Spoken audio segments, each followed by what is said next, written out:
In a shocking move, President Donald Trump has imposed a 90-day freeze on all foreign aid spending, including funding for HIV programs, putting millions of lives at risk.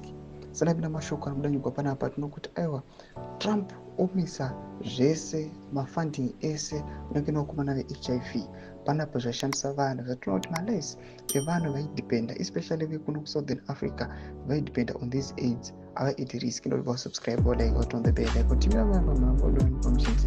this decision affects the president's emergency plans for AIDS relief, a crucial program in the global fight against HIV/AIDS, as well as United States Agency for International Development (USAID) efforts to combat tuberculosis (TB) globally. The US government has played a critical role in fighting HIV and TB globally, and this freeze could undo years of progress, warns Dr. Madhukar Pai, a professor at McGill University. I hope the global health community rallies to advocate the continued US support.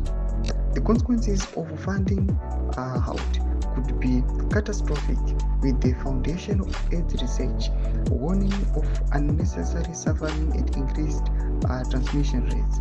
Over 190,000 clinicians and healthcare workers worldwide rely on PEPFAR support, and the sudden halt could disrupt essential HIV treatments, saving, testing, and prevention efforts.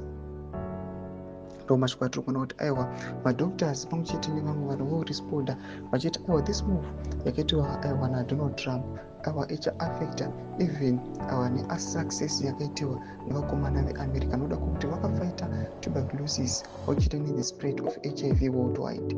Kumisa kwangaita this support kungabvisa the record yavakaisa pamwechete kungaaffecta aiwa the globe at large. Mashoko ariuya panapa vachiti aiwa vakomana they must revisit vambonyatsokufunga vambonyatsokuona kuti malives mangana affected. Tudze mafunguro epinda comment section medu, don't subscribe or like, and on the bell.